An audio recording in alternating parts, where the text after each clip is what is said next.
জানাচ্ছি। আসসালামু আলাইকুম। বক্তব্যের শুরুতে আমি গভীর শ্রদ্ধা জানাচ্ছি জুলাই আগস্ট মাসে ফ্যাসিবাদের বিরুদ্ধে ছাত্র শ্রমিক জনতার অভ্যুত্থানে নিহত সকল শহীদের প্রতি।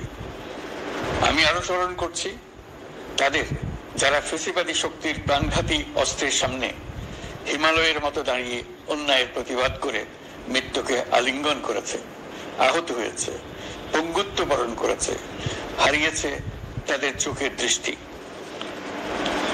সেই সব বীরদের স্মরণ করছি যারা মিথ্যাচার, লুটপাট, স্বৈরতন্ত্রের বিরুদ্ধে এক দফা দাবি নিয়ে দাঁড়িয়েছিল। কৃতজ্ঞতা চিত্তে স্মরণ করছি আপনাদের ভাই বোনদের, আপনাদের সন্তানদের যারা এই বিপ্লবে অংশগ্রহণ করেছিল। প্রিয় দেশবাসী,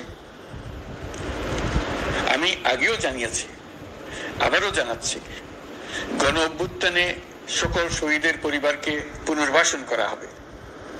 সকল আহত শিক্ষার্থী, শ্রমিক জনতার চিকিৎসার সম্পূর্ণ ব্যয় সরকার বহন করবে। আহতদের দীর্ঘমেয়াদী এবং ব্যয়বহুল চিকিৎসা এবং শহীদদের পরিবারের দেখাশোনার জন্য